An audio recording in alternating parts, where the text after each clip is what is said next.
વિરામ બાદ નજર અને સમાચારો પર કરીએ તો દેશભરમાં બેંક કર્મચારીઓ હડતાળ પર ઉતર્યા છે। અમદાવાદમાં બેંક કર્મચારીઓ રેલી યોજી અને આ હડતાળમાં જોડાયા છે। એસબીઆઈ સહિતની તમામ નેશનલ બેંકના કર્મચારીઓ આ રેલીમાં જોડાયા છે।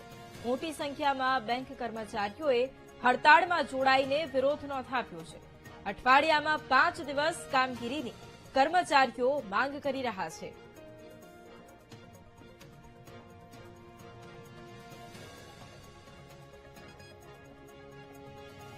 તો દેશભરમાં બેંક કર્મચારીઓની હડતાળ। અમદાવાદમાં પણ બેંક કર્મચારીઓ રેલી યોજી અને આ હડતાળમાં જોડાયા છે। એસબીઆઈ સહિતની તમામ નેશનલ બેંકના કર્મચારીઓ આ રેલીમાં જોડાયા। મોટી સંખ્યામાં બેંક કર્મચારીઓએ હડતાળમાં જોડાઈને વિરોધ પણ નોંધાવ્યો છે। અઠવાડિયામાં 5 દિવસ કામગીરીની કર્મચારી માંગ કરી રહ્યા છે। બેંક કર્મચારીઓએ આખા દેશમાં હડતાલ પાડી છે, ત્યારે અમદાવાદ શહેરમાં પણ મસ્ત મોટી રેલીનું આયોજન કરવામાં આવ્યું હતું અને 5 વર્કિંગ ડેઝની માંગ કરવામાં આવી છે। આપણી સાથે બેંકના કર્મચારીઓ હાજર છે, તેમની સાથે ખાસ વાતચીત કરીશું। આજે બેંકની હડતાલ છે, કયા મુદ્દાને લઈને હડતાલ છે, કઈ કઈ બેંકો આમાં અત્યારે જોડાઈ છે? 5 ડે બેન્કિંગના મુદ્દાને લઈને આજે આ હડતાલનું આયોજન કરવામાં આવ્યું છે અને આ રેલીનું આયોજન કરવામાં આવ્યું છે અને આમાં 12 બેંકો જોડાયેલી છે અને ટોટલ 8 લાખ કર્મચારીઓ આમાં જોડાયેલા છે। મોટી બેંકની વાત કરવામાં આવે તો નેશનલાઇઝમાં જે બ્રાન્ડ છે એ કઈ? State Bank of India. State Bank of India, Bank of બરોડાના કર્મચારીઓએ વધારે પડતો હિસ્સો લીધેલો છે, બાકી તો બધી જ નેશનલાઇઝ બેંકોએ આમાં જોડાયેલી છે। 5 ડે બેન્કિંગ ઉપર ફોકસ છે અત્યારે, કારણ કે એલઆઈસી, આરબીઆઈ, જીઆઈસી બધી જ જે પીએસયુ એન્ટિટીઝ છે એ બધામાં 5 ડેઝ બેન્કિંગ 5 ડેઝ વીક ચાલી રહ્યું છે।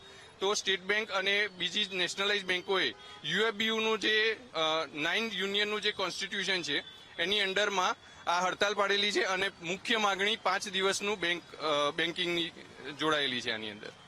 આજે બેન્કિંગની હડતાલ છે, ગ્રાહકો હેરાન પરેશાન થશે?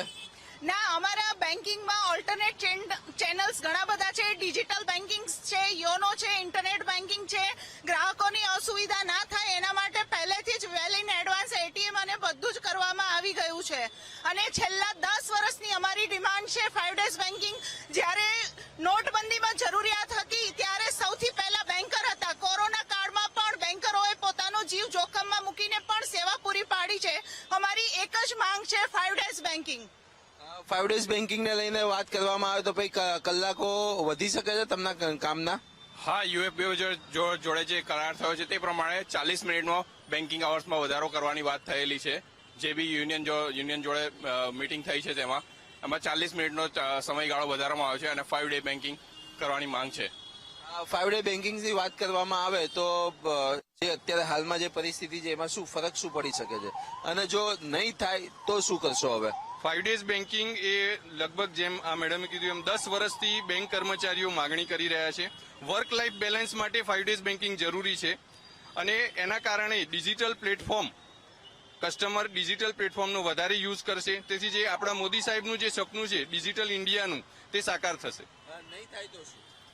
નહીં થાય તો અમે આ નેશનલ લેવલથી જે બી કોલ આવશે એ કોલ મુજબ અમારી લડત ચાલુ રાખીશું। ચોક્કસથી હતા બેંકના કર્મચારીઓ અમદાવાદમાં પણ હડતાલ છે। વાત કરવામાં આવે તો સરકારને અને જે બેંકની જે સંસ્થાઓ છે તેમને કહી શકાય કે કહેવામાં આવ્યું છે કે હવે ફરજિયાત 5 દિવસનું કરો અને જો નહીં થાય તો હવે નેશનલ રીતે જે યુનિયન છે જે નિર્ણય લેશે તે આખરી નિર્ણય પણ લેવામાં આવશે। કેમેરામેન આશિષ ડોડિયા સાથે પાર્થ જાની, વીટીવી ન્યૂઝ, અમદાવાદ।